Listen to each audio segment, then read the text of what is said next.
Hey, this is Jonathan again, and just want to talk a second about our Huntington biopsy system. Very similar to the Madison, just with several more options. For one, the perforated cutting cannula is very similar, except how that it goes together gives you the option to use it with or without this handle.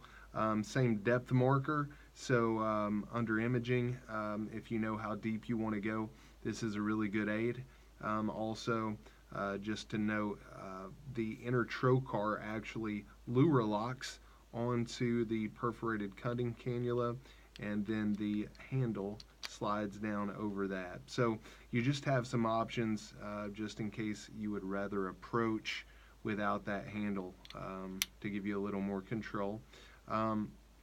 Another feature of the Huntington is we actually have this Chiba styled anesthesia needle, and that's going to allow us to use anesthesia all the way down to the bone. You know, we've used proper imaging, we have used proper sterile technique to make sure we're using traveling the correct path down to the bone.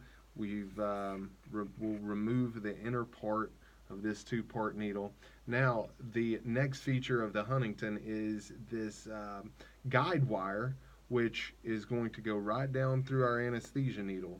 And this is just a placeholder, just like we use guide wires in vascular. We just want to know that we've pinpointed the correct spot, that we have a track leading to the exact spot that we want to target.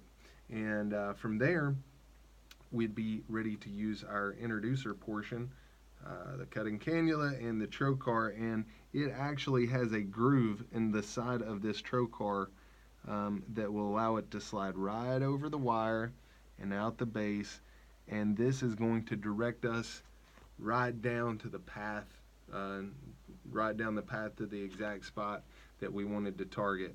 Once we've engaged, we can go ahead and remove this guide wire, and then from here forward, it's really very similar to the Madison. We wanted to travel down the guide wire, turning counterclockwise so that we didn't damage any soft tissue. Then we wanted to start turning clockwise to engage. And from there, very similar in that the handle would remove.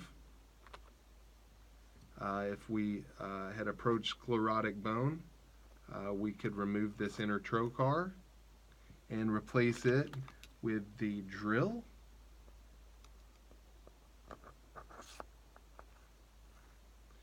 Reinsert the handle if we so desire.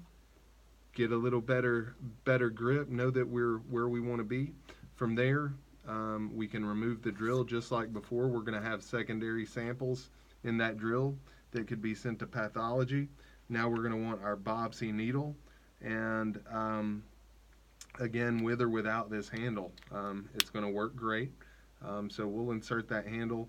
Again, the two markers to represent right when you're at your the correct biopsy location. You know, you're not taking any sample up until that point. So we'll say we want to take a 1 cm sample. We'll insert this biopsy needle, start coring until our depth marker reaches the proximal tip of our introducer. Now we're ready to take this out. Again, the handle can remove. The inner portion of the biopsy needle can be removed. And then the ejector pin can be inserted, and we will push our sample out the end.